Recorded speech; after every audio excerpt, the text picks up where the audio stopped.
What's up, everybody? Welcome to Gamescast now, episode 55, topic 2. I'm Alex, and this is our conversational gaming show, a show that airs every other week, Monday and Wednesday, where we talk about random gaming topics. So we have been doing this in the past, over the summer. I've tried to pick some games or game franchises or anything like that, and I've done it with a couple of them, saying and talking about if the next installment in that franchise would ever happen. I want to do that today with Resistance. I want to talk about if Resistance 4 is ever going to happen, should it happen, and this kind of comes a little bit after the recent story of Resistance being brought back up at Insomniac Games in terms of an interview recently as early as August 3rd where they kind of commented on the future of Resistance and what that could be. So I want to use that as well to talk about it. A little backstory there. Resistance to me is a phenomenal franchise, one of the best PlayStation franchises Sony has ever had. A flagship game series that, started off the PlayStation 3. Resistance was a launch game, and I remember playing Resistance. It was one of the first games I ever played on the PS3. The first game was Motorstorm, actually, but shortly after I got Resistance 1, I actually played with my friend Pat, and we had proceeded to play the rest of the Resistance games together. Now, Resistance 1 I thought was a phenomenal game. Doesn't exactly hold up that well now, especially with the graphics. Resistance 2, and we've talked about these, back actually when Gamescast now started, we did a series where I kind of talked about all three Resistance games. And Resistance 2 to me was a really, really good game too. Took a lot of risks, did a lot of things differently, but overall was super good, although it did do a lot of things, not that people exactly wanted. Resistance 3 put everything together, and to me, it's one of the best PlayStation 3 games out.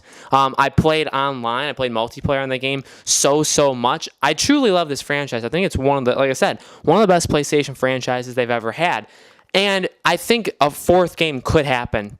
And I think that it would actually really, really help. It would help enhance the PlayStation library. Not that it's weak to begin with, because there's obviously been a lot of games, a lot of new additions to the PlayStation franchises and kind of home since Resistance ended. Now we have Spider-Man. We've had The Last of Us since Resistance 3 came out. We've had the conclusion to Uncharted. We've had a lot of things since Resistance ended. And we did obviously have another Resistance Burning Skies. That obviously did not work very well. It was a pretty bad game overall. So after Resistance 3, it really did go downhill, and Resistance has always been a franchise that just criminally undersold. The games were always phenomenal. Resistance 3 scored super well. I super loved it, but nobody bought it. Nobody bought it, and really the PlayStation fan base is the reason these games are dead, and the reason Insomniac moved on, made Sunset Overdrive, now is making Spider-Man. But, you can only blame yourselves for why we don't have more Resistance. I supported it. I bought all three. But you can only blame yourself for why we don't have more of them. I think it could happen. I think that it would be welcomed to happen. I'd certainly want a fourth Resistance. Absolutely, I would. Only from Insomniac. I don't want anybody else making it. I want the people that made this franchise, I want them to continue it. That's what I want. The possibility of that happening is extremely slim. With this Spider-Man game, you have to think that, especially with the license, the kind of Marvel thing, allowing Insomniac to not only make a Spider-Man game, a superhero game, but also make it exclusive to Sony, having that kind of IP of Spider-Man. You have to think that this is not a one-off, that Insomniac has maybe been contracted by Sony to make multiple games in this franchise. I think there's another Spider-Man coming after this one. That's definitely what I think. Maybe it sells so well that Insomniac can split up and be a couple different development teams. Like I said, they've made games in the past like Sunset Overdrive, and we've seen a lot of influences from that in this. Obviously, they also have made Ratchet and Clank, so they've made a lot of stuff. So I feel like there could be room for multiple teams to end up making multiple franchises. And does that spin off into a smaller team working on a Resistance game that takes a little bit longer because it's a smaller team? Sure, that could happen.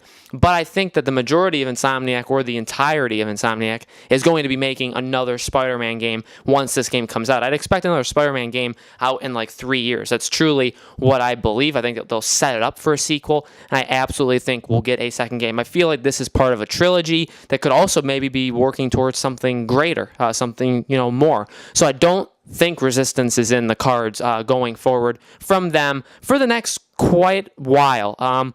In terms of, like I said, I think 3 years for a second Spider-Man. If they stick with that franchise, it's going to be a while. It's going to be a while, and I really do think that the entirety of the Insomniac team would have to get together to make a Resistance game. And in terms of Sony handing it off to another developer, I've never really been a fan of that in the first place. A lot of people have always talked about Uncharted 5, and maybe Sony would give Uncharted 5 to a different development team that's not Naughty Dog. I would never want... And they're not the same levels. They really aren't. Uncharted and Resistance aren't the same levels. Naughty Dog and Insomniac are not the same levels. But in the same way that I would never want another studio other than Naughty Dog touching Uncharted, I'd say if it's Naughty Dog or nothing in terms of an Uncharted 5.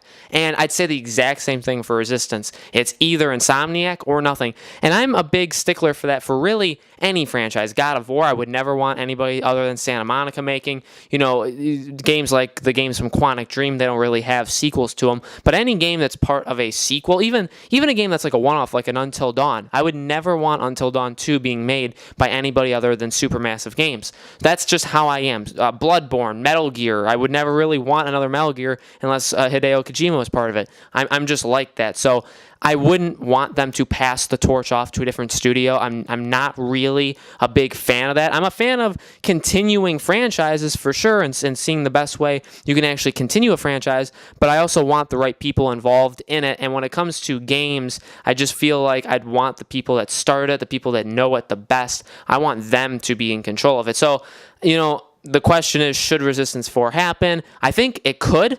I think eventually, we're talking 7 years down the line. I'm talking, 5, 6, 7 years down the line.